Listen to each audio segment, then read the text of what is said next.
الفيديو ده هكلمكم عن فترة أنا مريت بيها ومتأكد إن في ناس كتيرة زيي، وإزاي بصيت للموضوع بطريقة تانية وغير حياتي.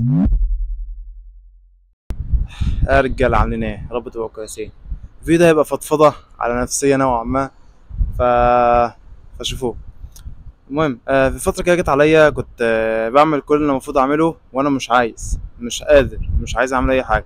المفروض أروح الشغل، أروح الجيم، مش قادر أعمل ده ومش عايز أعمل ده، وحاسس إن أنا مش طايق نفسي وأنا بعمله، وحتى لو بعمله بضايق نفسي بقية اليوم. يعني مثلا نفترض أنا رحت الشغل خلاص خلصت ومروح، لا أنا مش طايق نفسي، أنا مش عايز أروح الشغل كل يوم ومش عارف إيه. لحد ما شفت بودكاست لجيسي جيمس ويست، ده فيتنس انفلونسر بحبه فشخ، مع كريس ويليامسون. كان بيتكلم عن الانكزايتي والحاجات دي.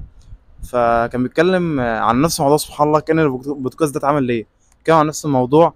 فقال لك كلمة حرفيا، هي جملة صغيرة بس انا من ساعتها وانا طبقتها. قال لك let it be، خلاص.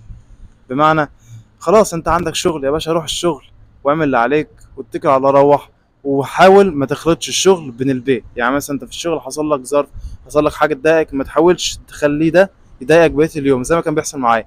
انا كان في ايام ما كنتش بعرف انام، في ايام ما كنتش عايز اروح اصلا، كنت عايز ابقى بره، فاهم؟ فانا دماغي وجعاني، فخليت افصل كل حاجه عن الحاجه التانيه. مثلا في الشغل يحصل في الشغل، واللي بره الشغل يحصل بره الشغل. عندك مثلا اخواتي المغتربين وانا من ضمنهم يعني. انت في اول المشوار، اول فتره بتاعتك، انت بتعمل كل حاجه لوحدك، تعمل اكلك لوحدك، كل حاجه لوحدك، مشاكلك تحلها لوحدك، ظروفك، اي حاجه بتحصل لك انت بتخوض فيها لوحدك. فدي بتعلمك وتديك مسؤوليات وخبرات مش طبيعيه، انت بجد ما تقدرش تتخيلها. واهم حاجه يا جدعان، لما انت تيجي تشتغل على نفسك وتعمل اي حاجه المفروض تعملها، سواء شغل، جيم، اي حاجه، حاول تتقن عمل. ليه؟ وعن عائشه رضي الله عنها قال رسول الله صلى الله عليه وسلم: ان الله يحب اذا عمل احدكم عملا ان يتقنه. فحاول ما تكروتش اي حاجه، حاول انت تعمل كل حاجه اعملها بذمه وضمير.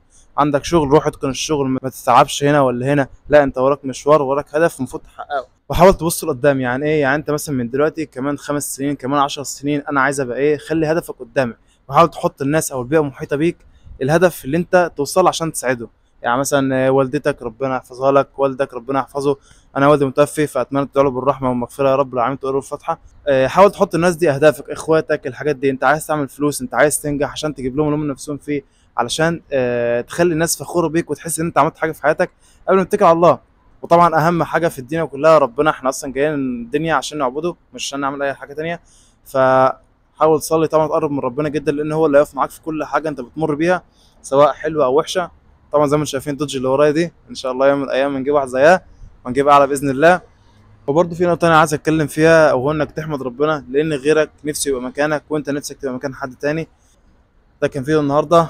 يا رب تكونوا مبسوطين وسعيدين دايما يا رب العالمين، وأشوفكم فيديوهات أكتر من كده. إن شاء الله في فيديو عايز أعمله عن الالتزام. الالتزام ده أهم حاجة أصلا، هو السر بتاعك أصلا، اللي أنت بيخليك تعمل تلات أرباع الحاجات. أنت لو ملتزم أو مستمر في حاجة أنت أصلا عديت تلات أرباع الشوط يعني. فبس أشوفكم في الفيديو الجاي إن شاء الله. سلام.